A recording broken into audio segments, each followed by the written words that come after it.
Sí, presidente, muchísimas gracias, de verdad, qué importante este ejercicio. Y la verdad, como lo acaba de decir usted, pues le voy a dejar tres delegados del más alto nivel que han sido precisamente quienes han venido conduciendo buena parte de estas investigaciones. Va a estar la doctora Liliana Caballero, que es nuestra procuradora delegada preventiva de la función pública, que ha coordinado toda la estrategia precisamente de revisión contractual, que tiene toda la claridad en relación con los mecanismos analíticos que le han permitido a la Procuraduría pasar ese radar, esa lupa, como ya lo mencionábamos, y que va a tener respuestas muy concretas a buena parte de las inquietudes. Está el doctor Helman Rodríguez, que es el Procurador Delegado de Salud, que ha sido pues la punta de lanza en todas las actuaciones preventivas y en el marco de algunas actividades disciplinarias que ha desplegado la Procuraduría.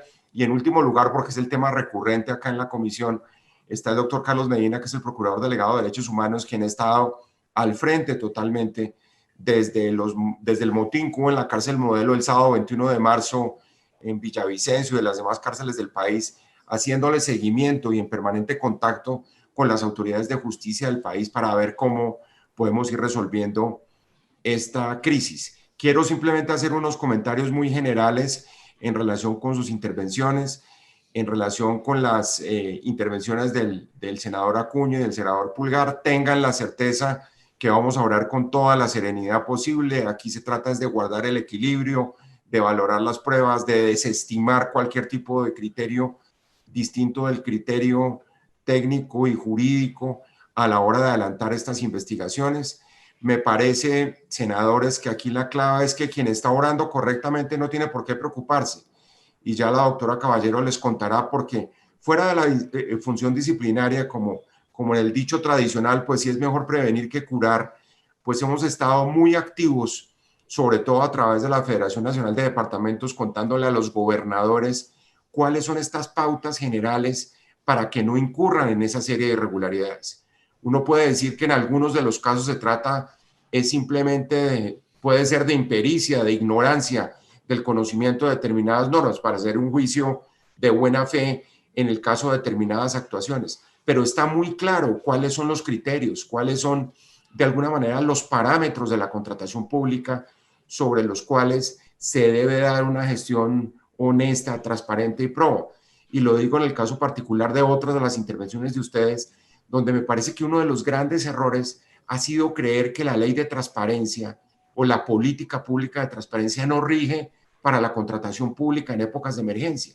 Ese ha sido un error, ese ha sido, yo lo decía ayer, como una especie de pasaporte que creo que tienen muchos para hacer la contratación a sus anchas, dependiendo de una serie de criterios subjetivos o dependiendo de beneficios particulares, como ha sucedido en otros casos, o de intereses políticos, digámoslo claramente. Uno aquí no está al frente de los recursos públicos por los sagrados que son, como bien se ha mencionado, tratando de favorecer únicamente a quienes votaron por determinado alcalde o determinado gobernador. Eso es una infamia y ustedes lo saben.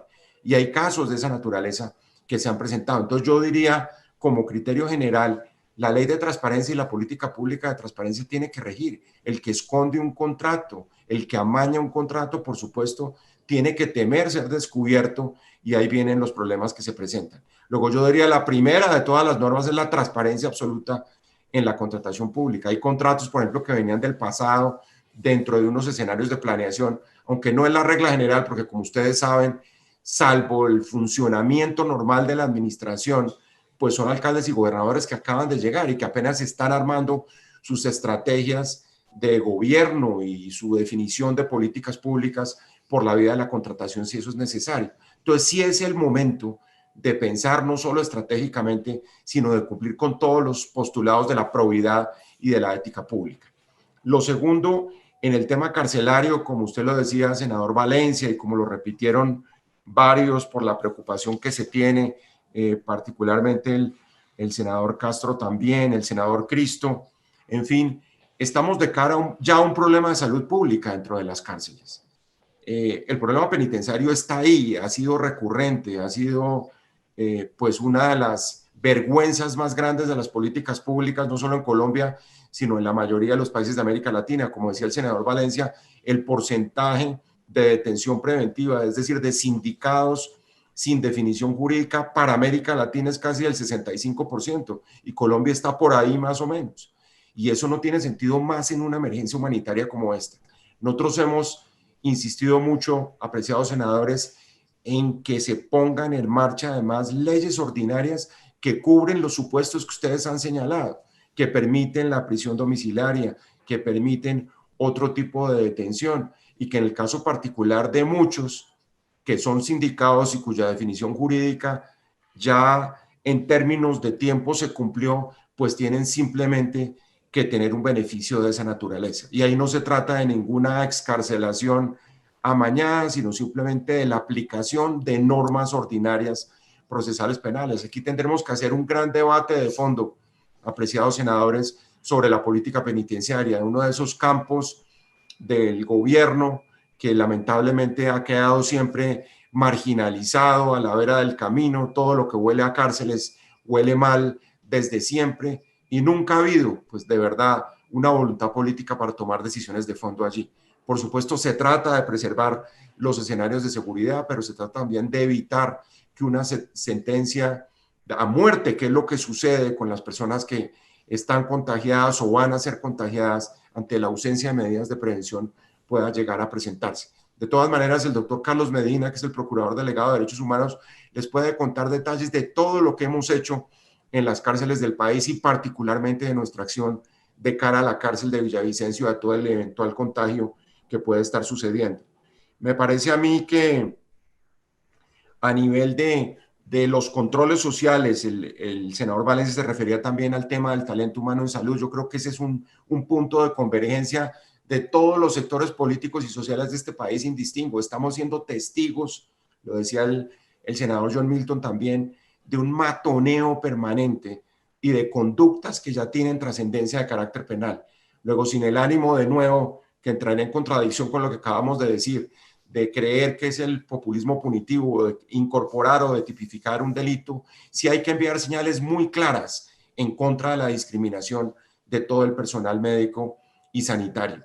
Y eso hay que hacerlo por la vía de algún tipo de norma, por la vía, ojalá se aprovechara esta segunda emergencia precisamente para hacerlo, una protección absoluta del personal médico y sanitario. Nosotros, ayer yo lo mencionaba, por ejemplo, hemos exhortado a las secretarías de salud para que provean transporte a los médicos y al personal sanitario en los municipios de Colombia. Esa debería ser un deber, una obligación de las secretarías de salud y de los alcaldes con quienes están en la primera fila y nos van a tener a nosotros en el evento que nosotros seamos precisamente contagiados. Luego hay un elemento que sigue siendo no solo un elemento humanitario, sino un elemento de política que tiene que tener trascendencia de carácter normativo. Como toda la lucha por el tema de las ARL, yo creo que de nuevo este es un tema transversal en donde ni siquiera ningún color político o convicción ideológica puede eclipsar la necesidad de que todos trabajemos en esa dirección. Con el ministro de Trabajo yo he tenido varias conversaciones y yo creo que de nuevo hay que retomar ese tema. Ahora nuestro delegado de salud, el doctor Gelman Rodríguez, les va a contar los números que nosotros tenemos, que lamentablemente son los números que le han entregado, son distintos de los números que le han entregado al gobierno.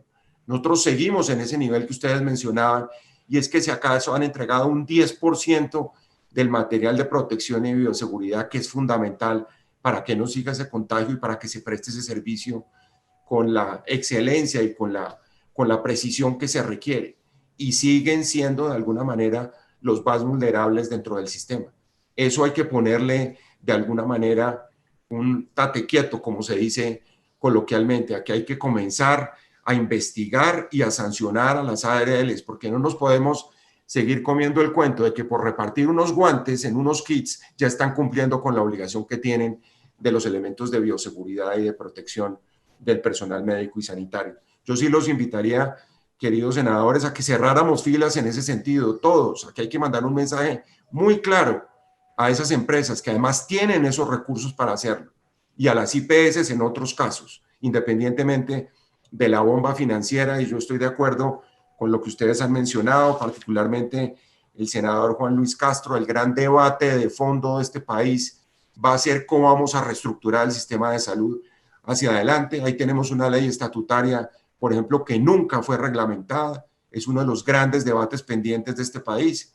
ahí tenemos un sistema de salud cada vez más frágil. Si lo están planteando los países desarrollados, que se preciaban de tener una gran solidez en sus sistemas de sanidad pública, como son llamados allá, imagínense lo que nosotros podemos decir de lo que va a ser el gran debate de políticas públicas de aquí en adelante, porque como bien se ha dicho, este virus llegó para quedarse y va a ser la primera preocupación a nivel de derechos de los ciudadanos hacia adelante. Eso aunado a los temas de una política pública de redistribución que tiene que ver con lo que mencionaba el senador Acuña. Es que muchas de esas medidas de carácter transitorio se quedan siendo unas medidas de carácter transitorio, se quedan siendo medidas o paños de agua tibia para la crisis humanitaria que viene. Ese vendedor de raspado, de marambo, de soledad, es una persona que se queda por fuera, por supuesto, de los beneficios del Estado, como se están quedando por fuera ese 80% o ese promedio en general de 65-70% de informales que se van a quedar por fuera de los beneficios transitorios de este Estado. De ahí la importancia de soluciones estructurales de fondo, repito, que son las soluciones que se están buscando en otros países en este momento y que son debates como todo el debate de la seguridad alimentaria y el regreso a la protección de la economía campesina, que sigue siendo el elemento fundamental. Eso lo quiero mencionar porque no lo mencioné en la presentación, y ese sí que es uno de los grandes debates éticos también. Los temas de la bioseguridad y de la protección de los derechos de los campesinos, responsables además del 70% de la seguridad alimentaria de Colombia. Quiero referirme al tema de migrantes que mencionó el senador Cristo. Yo quiero decirle, senador, que hemos estado monitoreando a través de nuestras procuradurías regionales y provinciales, en contacto con la Defensoría del Pueblo, en contacto con Migración Colombia. Estamos dispuestos, como ya lo hicimos en el Cauca, a imponer sanciones a autoridades públicas que por omisión, como sucedió, o por acción, como sucedió ayer en el Cauca, están aprovechándose de la vulnerabilidad de los migrantes para sacar provecho personal o cometiendo irregularidades o abusos. Y por eso es tan importante que estemos en contacto y que podamos recibir esas denuncias. Ustedes que están buena parte dentro de su trabajo en contacto con alcaldes y con gobernantes a nivel territorial. Eso es fundamental, y yo creo que una gran lección de todo este ejercicio que hemos hecho hoy es que seguimos más que nunca atentos a las denuncias que les lleguen a ustedes para poderlas procesar. La doctora Liliana Caballero, que va a estar con ustedes en unos pocos minutos, ha diseñado todo un sistema de recepción de quejas y denuncias que estamos procesando hora tras hora en la Procuraduría General de la Nación. El tema de las pruebas, doctor Juan Luis, usted tiene toda la razón. Desde el día cero, nuestra gran preocupación en las visitas al Instituto Nacional de Salud, a las secretarías de salud departamentales, a los laboratorios, al INVIMA para el otorgamiento de las licencias. Yo le voy a pedir al doctor Helman que les cuente detalles de lo que hemos encontrado en el tema del procesamiento de las pruebas.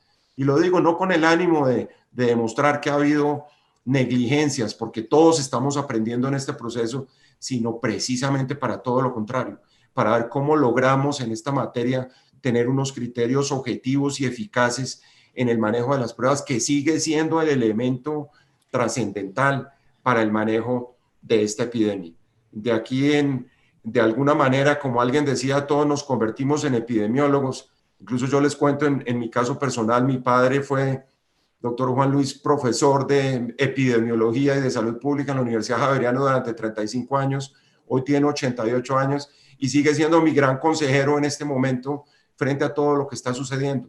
Pero eso lo menciono porque de aquí en adelante hay que seguir oyendo a los expertos para todo, para el aislamiento social, para los mecanismos de control social. Ustedes vieron algún comentario que se hizo ayer en la plenaria, por ejemplo, sobre todo el tema del derecho a las horas de sol de los niños. Todo eso tiene algún tipo de fundamento científico. Yo creo que nosotros no podemos especular, sino tenemos que sujetarnos muy celosamente a los dictámenes técnicos de quienes conocen estos temas, de donde todos somos novatos y todos estamos tratando de aprender. Pero son temas que vienen a quedarse. Es que quienes siguen convencidos que esto es transitorio y que esto simplemente pasado mañana va a volver a ser como era antes, pues están completamente equivocados. De ahí la importancia de un debate como este, en donde yo les decía al comienzo, y con eso, no, antes de terminar, quería referirme a todo el tema de colombianos en el exterior que levantó el senador Wilson Arias. Nosotros hemos estado en permanente comunicación con la Cancillería, exigiendo, ahí sí, desde el 17 de marzo, en balances permanentes de los colombianos en el exterior.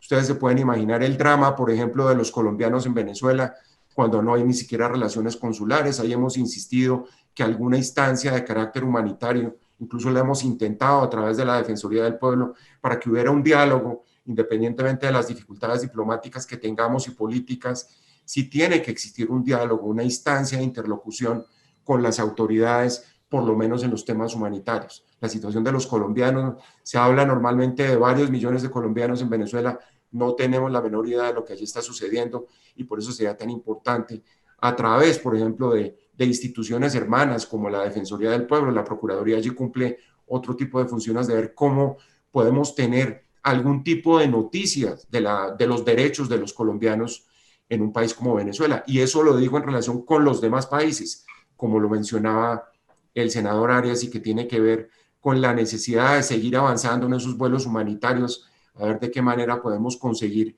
que regresen al país. Hay personas en situaciones bastante difíciles, incluso ya de crisis humanitaria, que vale la pena pensar en ver cómo se pueden repatriar. Seguiremos adelante con los temas de salud y por supuesto yo quiero es agradecerles, excusarme porque tengo precisamente una reunión con varias de las instancias de la Procuraduría que tenemos periódicamente para revisar lo que está pasando a nivel territorial, pero los dejo con los mejores, con procuradores de 3 o 4 soles, que son los que quedan aquí con ustedes, y listos siempre, por favor, de parte de la Procuraduría, a recibir las denuncias, a interactuar con ustedes, y para mí es muy satisfactorio contar con este respaldo de la Comisión de Ética del Senado de la República, y quedo listo a volver cuando sea necesario. Muchas gracias a todos, señores senadores, y un feliz día.